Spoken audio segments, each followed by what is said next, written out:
pray. My name is Tanisha Richards. I am an electrical engineering student at North Carolina Agricultural and Technical State University, and I am the Citadel Campus Ministry Vice President. Vice President.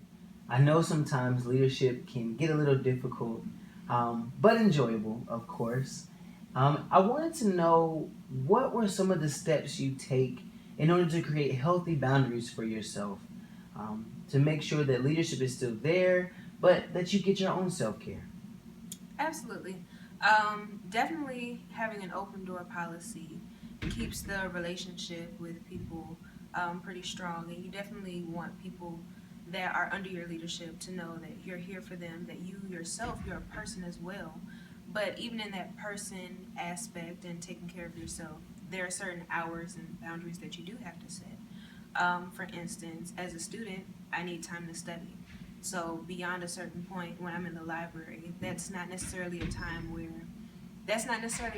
business is going to be focused on and handled, because I have academic business that I need to tend to, as well as making sure that I'm not in someone's home beyond a certain hour, because that just wouldn't be wise of me as leadership.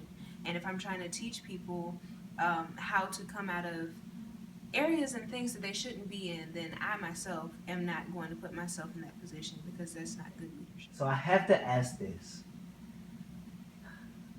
What are some issues in professional ethics that you have encountered being the campus ministry vice president?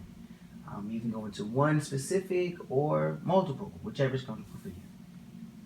I think dealing with a peer group and dealing with a college campus ministry, one of the issues that you definitely can encounter, and that I have even seen, is people gossiping about one another, or sharing information. Sometimes they may feel like it's an update, and with social media and the invasive nature of our communication systems these days, people's information can get shared from person to person. And one of the ways that I like to handle that is to remind people of the boundaries and the respect that we need to have for one another, as an organization, person to person, and especially as a campus ministry. We definitely want to make sure everything that we do is life-giving and not life-draining.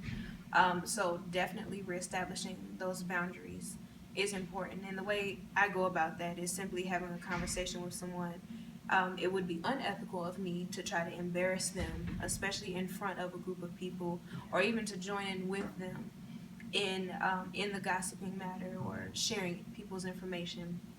And the way I go about it is just having a conversation with them, saying, "Hey, this is not something that we want to do. That's not what we stand for.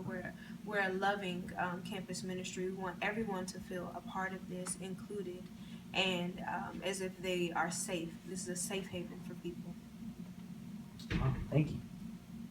So as the campus ministry vice president, this is the last question, okay?